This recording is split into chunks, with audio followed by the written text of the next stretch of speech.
for it, buddy. Happy New Year. Welcome to Football and the Blues. Got a lovely special guest here with me today, Joe Young. It's one of my friends, Craig Murray, that put me in touch with Joe. Nice guy, cracking story. We thought it'd be best if Joe comes on the podcast and has a wee chat about it. Welcome to the podcast, mate. Cheers. It's good for you to be here.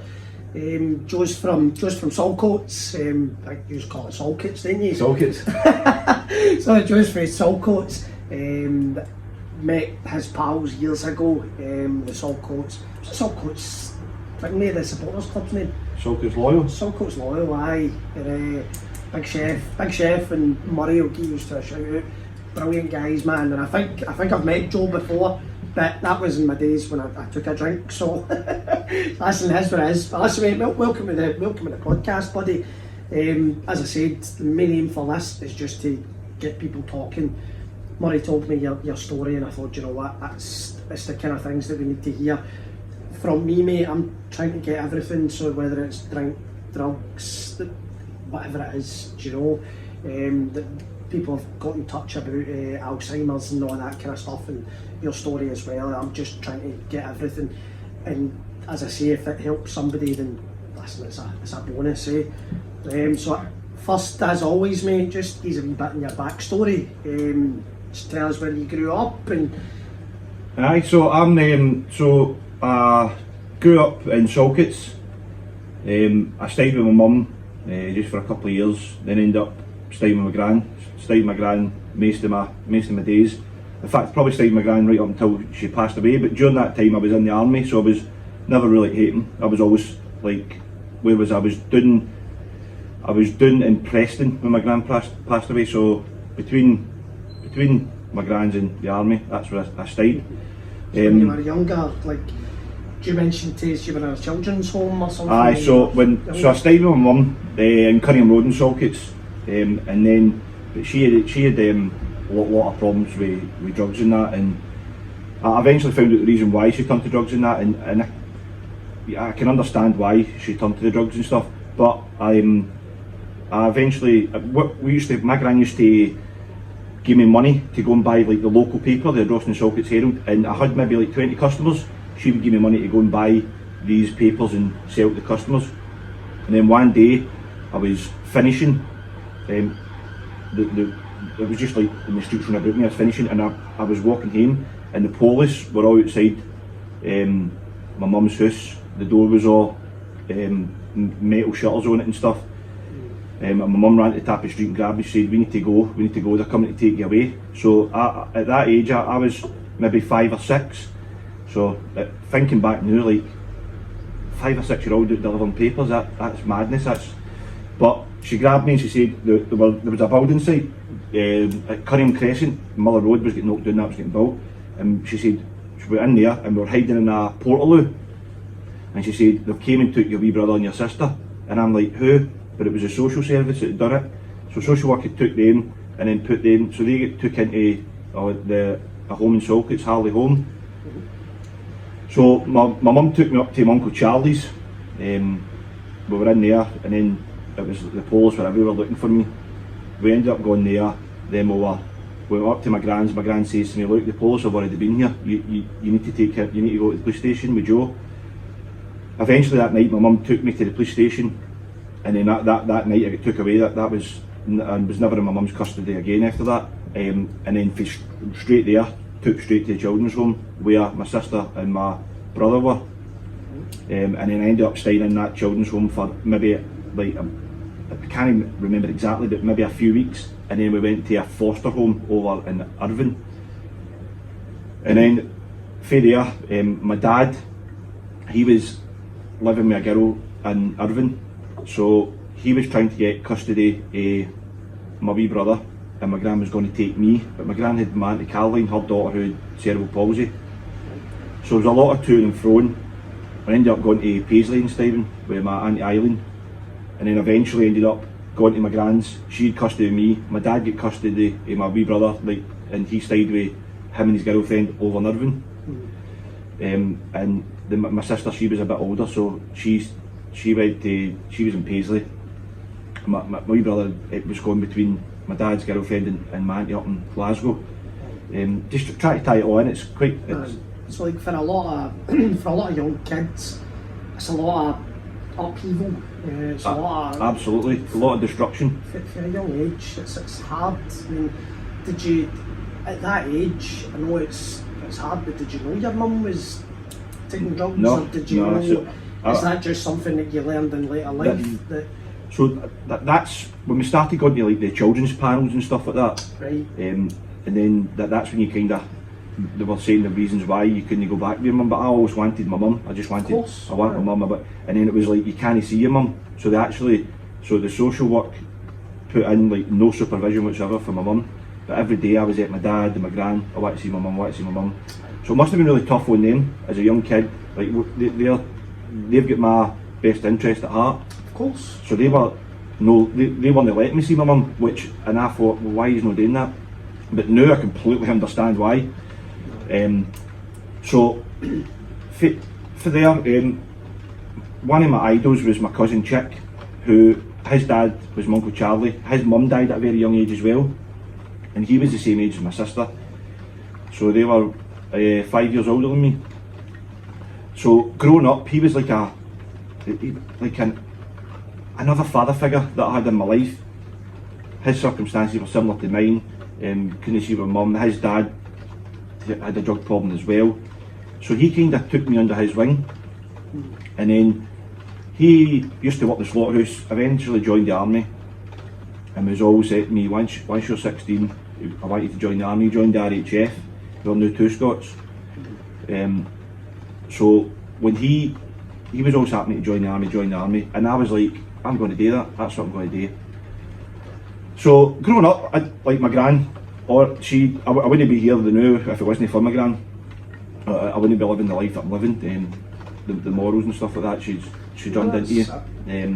So just as I turned 16 in the October, and then on the New Year's Eve, my cousin Chick went out down to Salkits. We was out doing Salkits in the Bordwan, Pugmanay. After that he left and was going up to a house party. An altercation took place, and then he was fatally stabbed to death. So that had just happened. So 9 days previous to that, on the 23rd of December, my sister died of a drug overdose. And the relationship me and Chick had, Chick said to me, don't worry, I'll get you through this. And the day of the funeral I'll sit next to you and stuff like that. So when Chick was murdered and my sister died 9 days before that, at 16-year-old, no having the secure family unit that the majority of people have getting brought up, to me that was a dangerous period in my life to what road I took then. I could have went any road, and on my mind at that point was revenge for the person who killed my cousin. I had nothing gone for me, didn't have a job, and revenge was on my mind then. Right. So what was I know you were saying your cousin Jack murdered? Yeah. What was that about? Was it just something silly? What I believe has happened is there's been a house party going on next to one of my cousin's friends' sisters. Somebody for that house party was in the garden. One of my cousin's friends says, can you get out that garden, that's no yours. He said, I'm not getting out the garden. People have come out for the house, they've started fighting, and then my cousins walked up behind it, and then he's getting involved. He only got one stab wound to the groin, and that stab wound killed him. So that's when I was 16. So then I knew he always wanted me to go to the army, but I wasn't in the mindset to go to the army. I was just so for the ages between that, I was kind of a lost soul. I didn't know what to do, I didn't know where to go. But eventually I made the decision that because I couldn't get over how one stab wound to somebody's leg could kill somebody, and I knew how much he wanted me to go to the army, I decided to join the army to be a medic. I joined the army, I was 19, to be a medic, and then during my time when I joined to go to training, just before that, my mum passed away. And then when I went to training, during my training, my dad got diagnosed with cancer. He then phoned me on Christmas Eve and said he got the all clear and stuff like that. I went and seen him, obviously such a happy time, and then only a matter of months later, he died. What they'd done is they checked one of the cells that wasn't cancerous, because obviously there's thousands and thousands of cells in the body. The one they checked wasn't cancerous, so that's how we got the good news. But unfortunately it spread. So I got took out of training, so on compassionate leave, staying up the road, and then that was for originally 2 weeks. But they extended the compassionate leave that the army did for another couple of weeks. And then I wasn't going to go back. I was like, this is something else, this is another heartache, I'm not going back. I'm not doing it. The army, I ended up talking to the army, ended up flying back down. It was Aldershot, just that I was doing my training at Keele Barracks, just outside Aldershot. So I ended up going back, then I go into training, I end up passing out, then I go into like phase 2 medical school where you learn how to be a medic and stuff like that. And then that was fine, so I ended up passing out, became a medic, then got my first posting in Preston. And then when I was at Preston, my gran got diagnosed with cancer. Now, I was very, so my gran was my idol and Chick. So these two people were like, they were top of the tree in the way that I looked up to them. And she was, the reason I think that I managed to continue the way I did when Chick got murdered was because of my gran. And then she got diagnosed with cancer. But one thing that when my dad got diagnosed with cancer, I shied away from it. And I didn't really go and see him as much as what I should have done. I remember one time I was lying in my bed and my gran phoned me and she said, your dad's just took a seizure and been rushed into hospital. This is when he had the cancer. And I remember hanging up and turning my phone off and then back to sleep. I was just, I wasn't taking it in, I wasn't wanting this to be real. That's the, Rob and I were speaking about that as well, is when you get that, people react differently when they get news like that. You know, I think I spoke about it in a previous podcast, but I remember I think it was my grandpa died, and my mum had come in and told me, and I burst out laughing and went back to bed. It's just, with you being that young and kind of mature as well, you just don't know how to deal with that. I just turned my phone off and went back to sleep. Like for yourself, mate, I mean, that's 16 years old. You've got to think about it, you're 16, your gran's helped you through the death of Chick, do you know? And she's raised me when having her own daughter. You're looking at it, I mean, you were a wee boy, your mum get taken away from you, or you get taken away from your mum, whatever way you want to look at it. But through that, to your dad, to being with foster, to being with your gran as well, I mean, that's, you're always looking for somebody to be the father figure, to be your role model. Absolutely, you know, and then after Chick goes, your gran's your role model, and then after your gran gets diagnosed, you're back to looking at your dad again, and then all of a sudden your dad gets bloody diagnosed. You know, so it's for you, I can imagine how hard that must have been for you as a 16. What was I doing at bloody 16? Do you know, drinking cheap cider and that? Do you know, it's for me to think about that. You've already went through that much in your life, mate. You've went through more than most adults have bloody been through, and you're only 16. Do you know, how did you manage to cope with that? Did you have anybody? I know you had Chick when your mum got taken away, but did you have anybody there when your dad get diagnosed and your gran was diagnosed as well? Was there anybody there to help you? So you had there was people there, but you at that age you weren't going to show any emotion whatsoever. So you just had to. Well, I felt that I had to show that this didn't faze me, this didn't bother me. That was normal. That look, I was trying to look at me, look how strong I am. And people would always tell you, oh, you're very strong in that, but inside you were absolutely crumbling. So back to when my gran got diagnosed with the cancer, so I flipped what I'd done with my dad. So this time I went and So when my gran was in the hospital, I went and stayed in the hospital with her, like in the wee waiting room, like a wee tiny couch thing. So I would sleep there. Most nights, I was up the hospital with most of the day, and the hospital were great with me, they allowed that.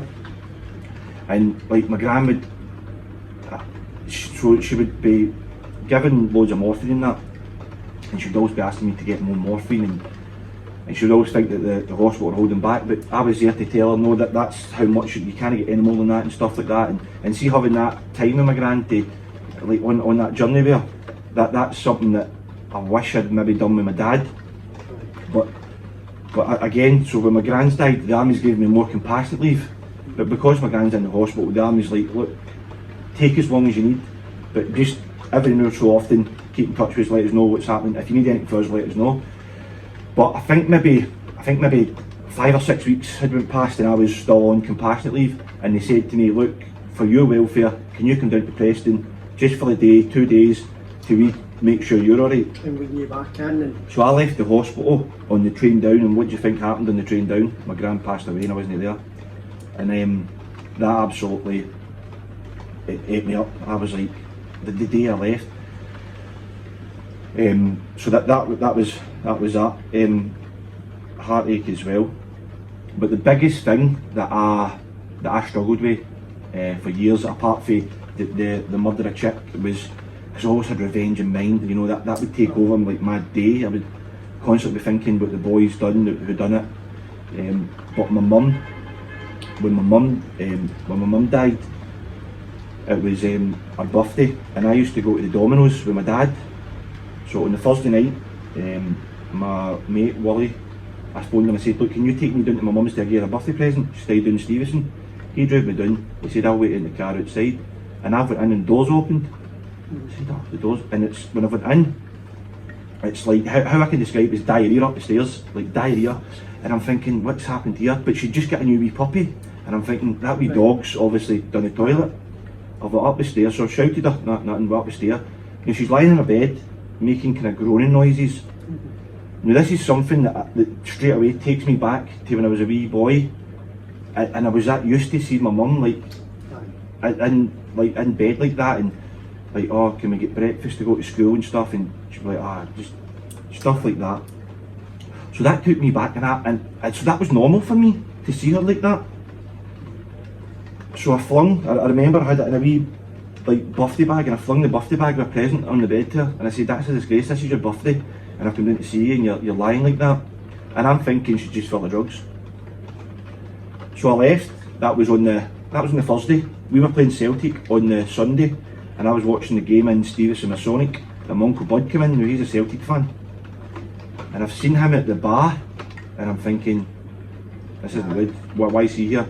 And then it was, I said, Joe Young here, can you come? He said, what is it? He said, I'll tell you when you can. I said, the police have just beat your mum's door in, that we found her dead. They think she'd been lying there for a few days. So what had actually happened is her intestines had burst, and that was the diarrhea that I fought going up the stairs, and she was lying in her bed groaning in pain, wanting me to help her, and I just walked out and let her die. And I used to blame myself for years for that. I was like, I could have done something. So that ate me up. With these things, mate, it's, I know you have had the likes of Chick, and you think, you know, what could I have done, your dad and your mum and that, but it's like, nothing's your fault, mate. Do you know, when you look at, absolutely, as I say, like health and safety wise, again, like, we always look at the root cause of things, do you know, and the root cause of that isn't you turning around and walking away. It's that your mum having the chance after chance after chance to stop doing what she's doing. Absolutely, yeah. Do you know, and it's the years of turmoil putting you kids through it, and I'm sorry, like, to speak ill of the dead and speak ill of No. But you know yourself, mate, it's like, there was times that she could have changed, do you know, and it's inflicting that kind of torment on you. Do you know, it's what's happened, but it was like something I was reading the other day, and they said that God only gives problems for people that can handle it. It's that these things are sent to test you, do you know, and that's for you to come through that, to come through your gran chick put my foster home in that. But also, my wee brothers went through exactly the same. You know, that tells you everything you need to know. Did wee brother? Yeah. So did you and your brother bounce off each other? Is that your support? Is No, that your rock? believe it or no, well, I think it put a wedge between us, and his way of dealing with it all is just aggression, and I think everybody deals with it differently, but he was younger than me, so I think he had to deal with a lot more emotionally wise. Did I have a better support network? Potentially, but I didn't really dip into it, to be fair. I kind of kept it.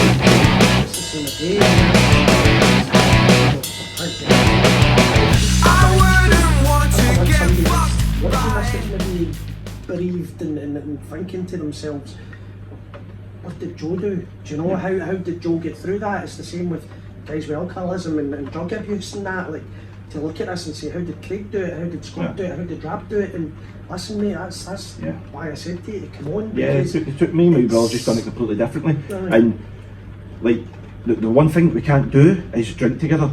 Like it just it's mental when you think about it. You'd think it would bring you closer, but then when you start discussing stuff, it starts an argument, and you're like, oh.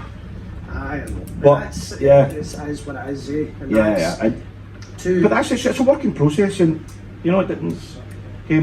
But then eventually, I went. I said to the army. I said, look, there was days that I was like, I don't even want to go to bed. I felt like the world was against me. Everything that I ever loved took away from me, and it was constant. It was continuous. The thing that I loved took away from me. So I became very closed, and like I don't really show emotions or show love. So eventually, fast forward a wee bit, I went to see the mental health team I went to see the doctor, who then. How long ago was this? This is maybe, this would be about 5 years ago, 4 or 5 years ago. So again, this is a lengthy process, and we're still on that journey, and there's still things that I'm trying to battle, and we'll get there. Of course.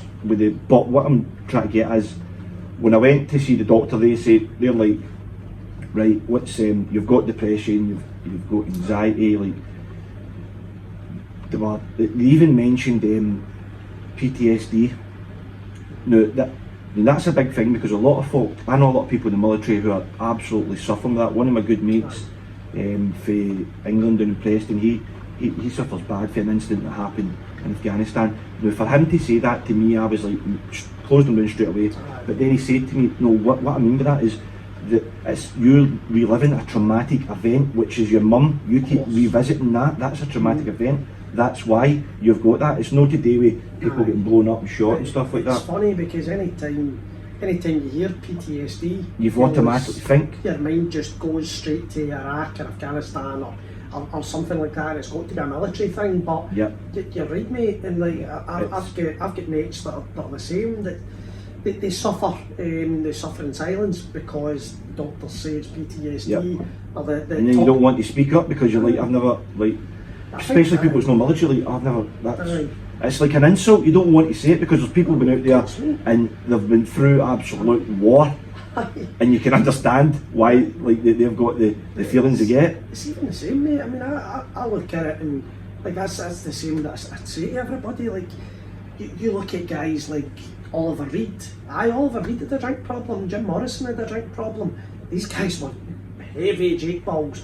But when you look at guys like, when we come in here and make the boys caught, like you wouldn't look at that boy and say, he's got a problem. Do you know, it's the reason that I'm trying to do this podcast and trying to get people open up and taking a Monday in Oswald's, it's to stop people having to go to the doctor, for the doctor to go, get out the list and go, right, PTSD, maybe anxiety, you suffer from anxiety, do you know, when it's a tick box, and it's easy enough for somebody to go, there's some sertraline, do you know, there's some... This is the point that I want to go into next. So when I went to the doctor, what I felt is the first thing he jumped to was, we're going to put you on antidepressants, you've got a chemical imbalance in your brain. And I stopped him, I said, I'm just grieving. There is no, what do you mean I've got a chemical imbalance?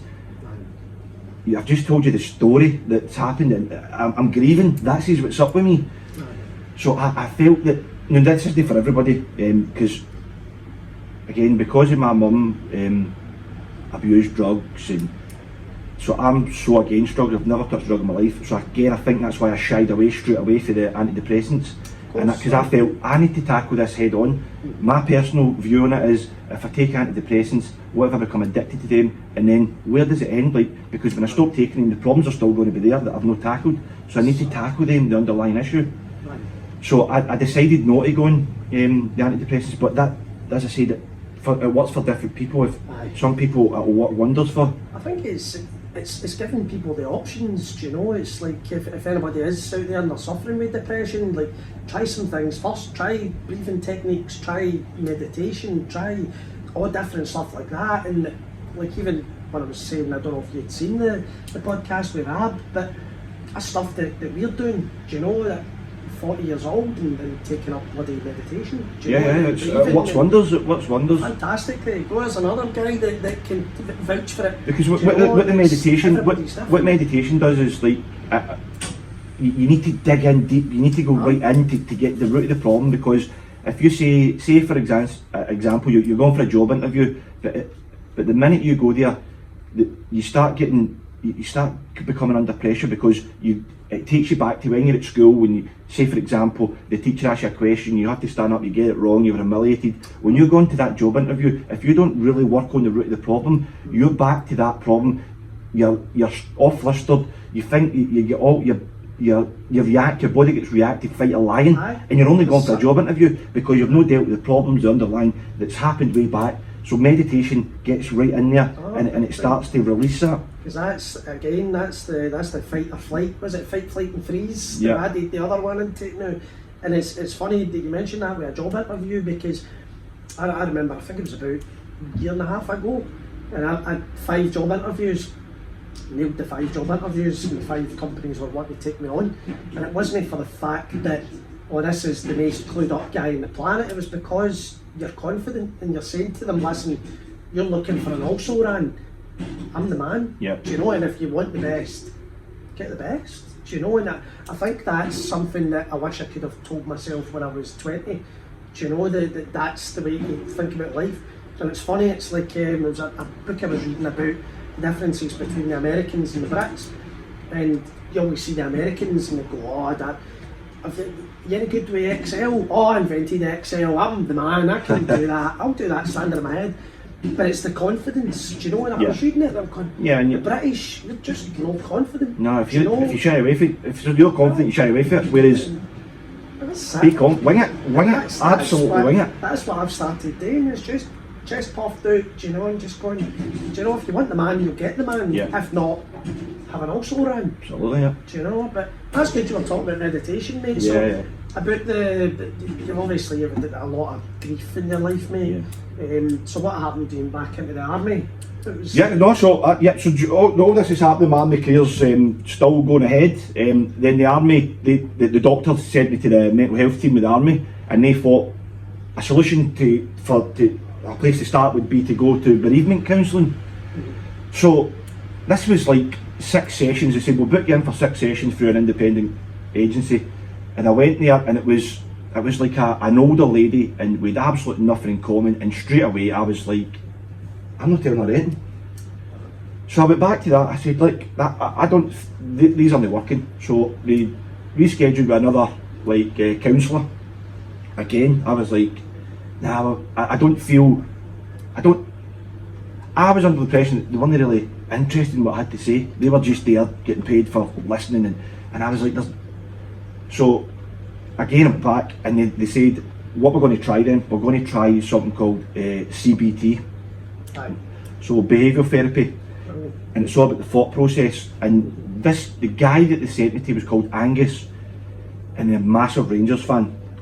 So as soon as I had my first session, I'm thinking Angus Young, Rangers man, ACDC. That's what I'm thinking. But my first session, for the hour and a half it was, we just spoke about Rangers. It was under the time that Gerrard had just been appointed and stuff like that, and so that full session we didn't talk anything about my mental health. We spoke about Rangers and what we were going to do to stop 10 in a row, and fast forward it happened. But it's see that, mate. So then I was at ease straight away, and I was open to open up to him about anything. That's like Joe and I had a chat before this started, and that's what we were saying. I'll always go into sites and I'll always talk to the guys, and my missus will always say that I always find out what team somebody supports. I always find out. Yeah. Do you know it? But it doesn't matter if it's a Celtic man. I'll just get a bit of banter with them. But I always find out who somebody supports. And if they say, "Oh, I like rugby," then I say, "Oh, my missus likes rugby." Blah blah blah. It's good to take sport and use sport as something to break the ice. Absolutely, Do you it know? works. Because a lot of us guys, you'll get us with sport. Do you know? You'll get us with football. You'll get us with Rangers Celtic, because that's all we think about. Yeah. Do you know? It's like you've seen the GIF, and it's the guy and the woman in bed, and she's What like, you thinking about, Beck's thinking about other women. He's like, I wonder what Rangers are up to. Absolutely, 100%. All the time. I drive and I think about Rangers all the time.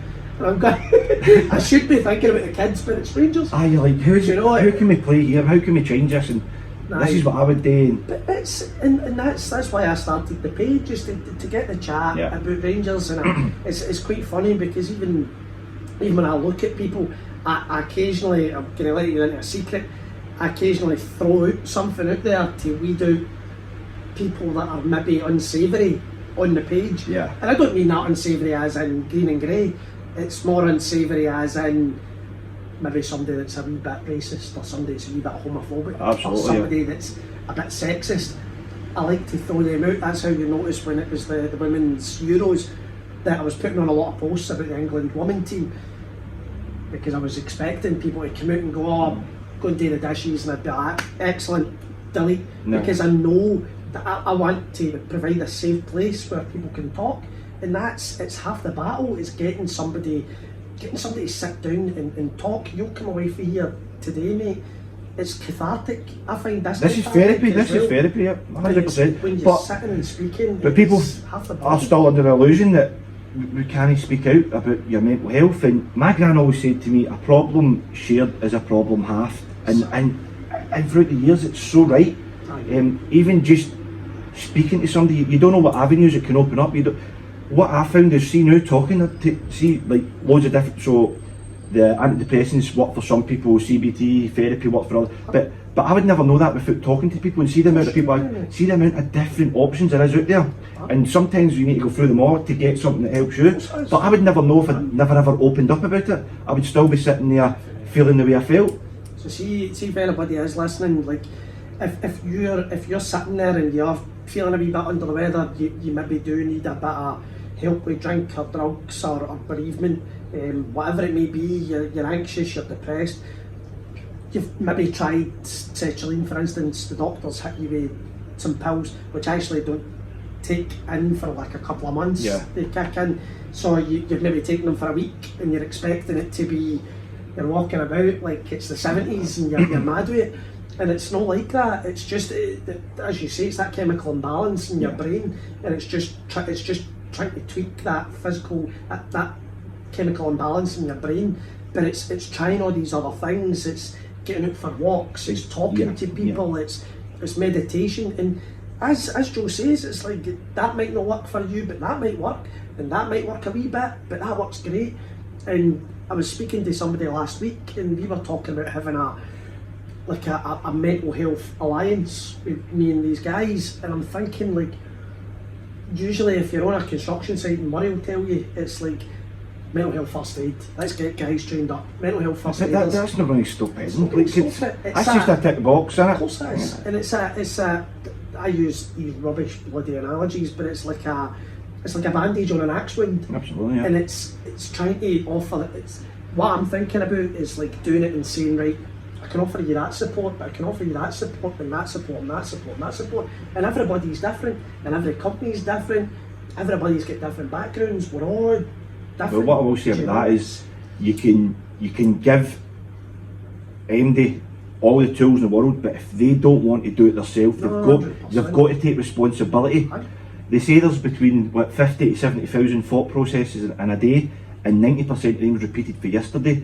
So if you keep doing the same things, eating the same stuff, watching the same thing on the telly, talking to the same people, nothing's going to change. You need to take responsibility. You've got to want to do it. If you don't take responsibility, nothing's going to change. No, 100%. And it's like, I do it every single year. I write down my targets. Absolutely, yeah. Write them down. They've got to be because it's a visual aid. It's smart targets. Do you know? But that's visualising, isn't it? Aye. And that's the laws of attraction. There was one that I was reading. Must have been last year at some point, but it was Jim Carrey, and he wrote out that cheque for $10 million, and he went, I'm going to be an actor, I'm going to be an actor. Every time he opened his wallet, he seen it, going to be an actor, going to be an actor. And seemingly Oprah Winfrey done it, and Muhammad Ali, and a lot of them done the exact same thing. It's just you keep telling yourself. Because you're training your brain to go and want these things, so it's your thoughts in it, what you think you go and get. If you sit there and you go, right, it's Monday, and you're sitting there and you're rough as fucking toast, Tuesday you're still rough, Wednesday a wee bit, Thursday payday, Friday back on it, Saturday, Sunday, and it's that cycle. And nothing's ever going to change. Nothing's ever going to change. It's just breaking that cycle. I find that, as I'd said in the last podcast, I've read more books in the last year than I have in my fucking life. Because it's knowledge, it's different knowledge. And knowledge is power, mate, do you know? But just get back to it, so in the army, what happened after you started talking about the counsellor? Was everything good? No. So it doesn't happen overnight.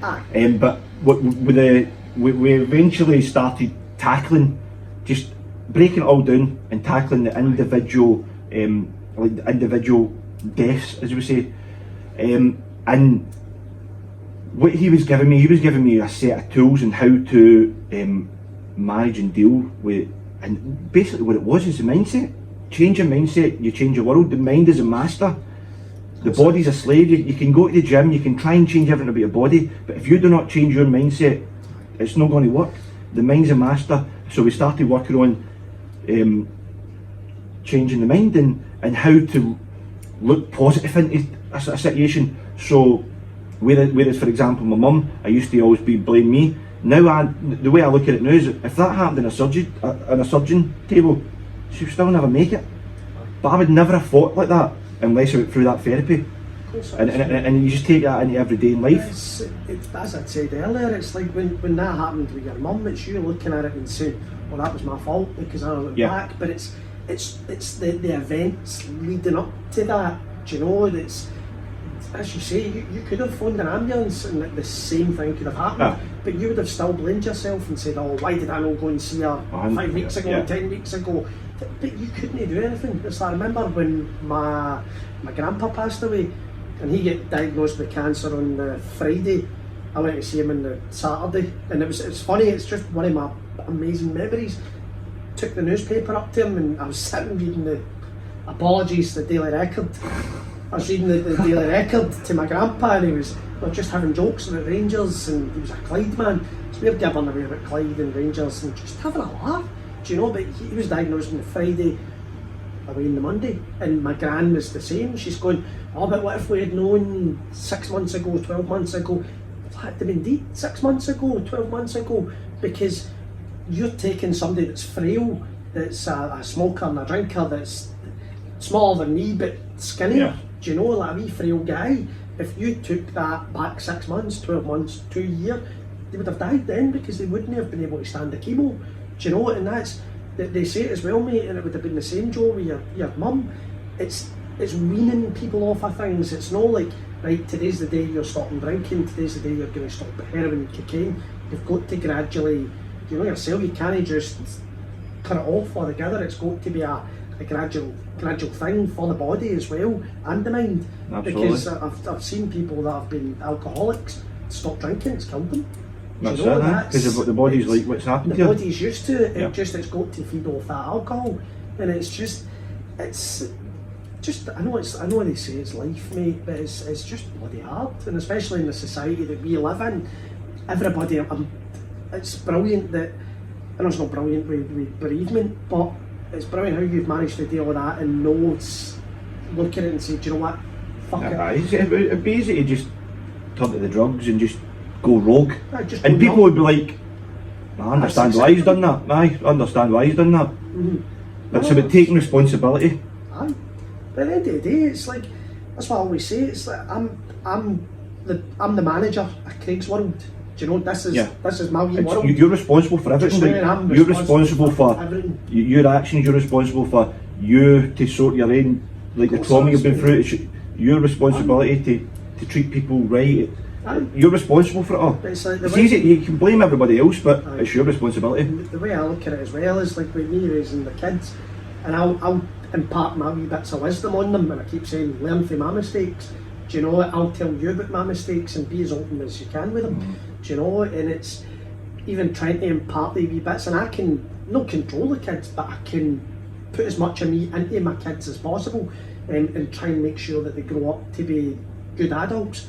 But it's like, I was on a call 6 months ago, I think it was, and we were saying what kind of things make you anxious, what kind of things make you a bit depressed, and blah blah blah. And people are going, like, big whiteboard, or the war in Ukraine, the price of fuel, the cost of living crisis. And I was honestly, this was managers and directors, and I'm sitting there going, can you fucking control that? Can you control any of that? That's it. No, well, you need to shut up and go on with it. I know it's hard, but when you're in your bed at night, you're like, oh, the poor Ukrainian people. What's the point worrying if you can't? Yep. You can't influence. My gran used to always say, another wee saying she used to say is, you worry when you die, and when you worry, you worry when you don't. No, sorry, you die when you worry, and you die when you don't worry. So what's the point in worrying? Aye. And that's very true, because. But it's like even with my son yesterday, and we were talking about it, and I'm trying to impart the wee bits on him. And the wee man's only 8, so don't worry, scare him and frighten him too much. But he was talking about his gran that had passed away, and I was just saying that to Ben. I said, listen, unfortunately, wee man, it comes to us all. Might come tomorrow, it might come 50 years down the line. Nobody knows. It's what's in between. Tomorrow is not guaranteed. Exactly, and that's the other saying. It's like yesterday's been and gone. Every day you've got a day to start again. Don't be scared to fail, and try as many times as you need to. Just never quit. That's it. And you will get there. 100% you'll get there. That's good, because that's you practicing the gratitude bit as well as today. That's why they call it the present. It's a present to you. Yep. This is your day. So embrace it. Go and enjoy it and embrace it, mate. And we all have setbacks, but it's just about going again the next day. Every day's a new chance. Aye, it's just important. I think that's the main thing. I know people that have got drink problems and people have got drug problems, and they fall off the wagon, but they get back on, and they fall off and they get back on, and that's fine, as long as you're not quitting. Aye, and it's just to kind of update everybody as well. I know Robert, for the first podcast, he was saying that it was the guy that was helping him with his addiction, his sponsor. Rob was actually at that guy's funeral a couple of weeks ago, and that was the guy that helped Rob to get off of cocaine. Do you know, so that just shows you, I know we were speaking previously on podcasts about the black dog that follows you about. If you've seen that, it's the big black dog. My black dog's about that size, and just pet it. But listen, over the weekend, I can grow, right? Rangers get beat. Aye. That dog, it's like Dolph Lundgren, and it's got me in a headlock. But it's managing it. Do you know? It's trying to keep that as, like I was speaking downstairs with the guys that were talking about the Celtic game when we get beat 1-0 in the League Cup final, and I was at the game and I was offside. But Morel lost my start penalty and we get beat 1-0, and I was raging, and I mean fucking livid, and I came out of Hampden and it was like that. Remember, it was raining, pissing it down, and I'm walking up Aikenhead Road, fucking soaked, walking all the way up. I stood in a puddle, both feet soaked, and I burst out laughing. I went, do you know what? That's just the biggest kick in the teeth. Do you know? But I don't know if that was maybe somebody up there having a laugh at me at my expense. Do you know? It's just to say, let's give Craig just a nice wee kick in the nuts to see how he reacts to this. Do you know? And I just went, what can you do? Do you know? You could go home and you could get really angry, or else you retrain the brain just to say, do you know what? I can't control that. Rangers, I couldn't control Alfredo Morelos hitting a penalty. Do you know? I wish I could control his weight, mind you, because he's looking a wee bit wee fat Alfie, but it's one of the ones I can't control what Rangers do in the park. It's the two differences. Manchester, I was mad with it. Can't remember the game.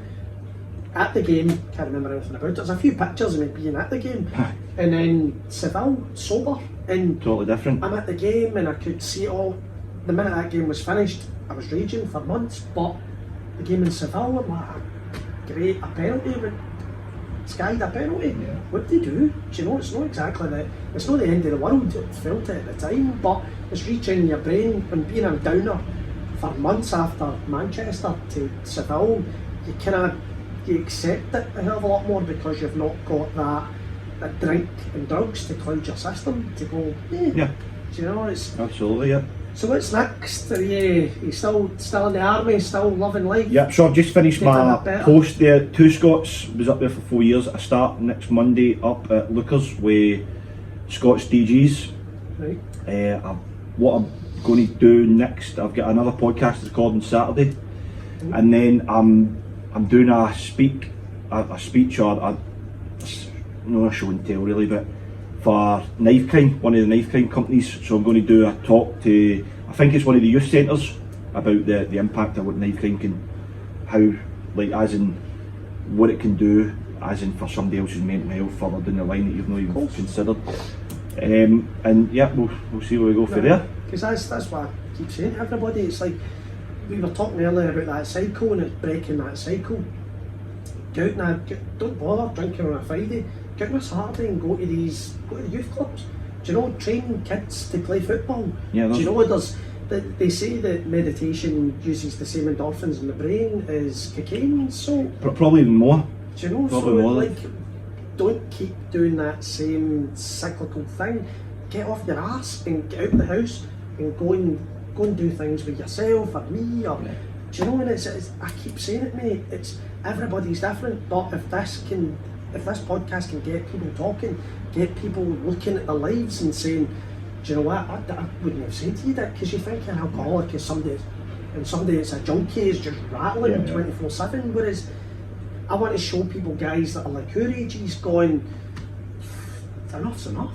Do you know, I get young kids, I can't keep drinking the way I'm drinking or taking drugs, or I need to have a look at my life and I just don't want to live like this anymore. There's more to life, and another old saying is you're a long time deed. Yeah. Do you know, and that's something again. Do you know, but listen, mate, that was fantastic. Thanks for coming on, mate. Yeah, no bother. Absolute pleasure. Absolutely. Right, if anybody, I'm going to tag Joe in this, so if there is anybody that's serving the forces or anything that maybe wants to throw an arm round about Joe, maybe somebody that's struggling as well with PTSD, as he says, it's about talking. Do you know, Joe speaks to people, learn something, speak to somebody else, you learn. Every day's a school day. Absolutely. Do you know, so if there is anybody that can help, by all means reach out. And again, if anybody's having any mental health issues and they fancy coming in to speak to myself, I'm in Oswald's every Monday. Okay guys, take care of yourselves and I'll speak to you soon. Cheers.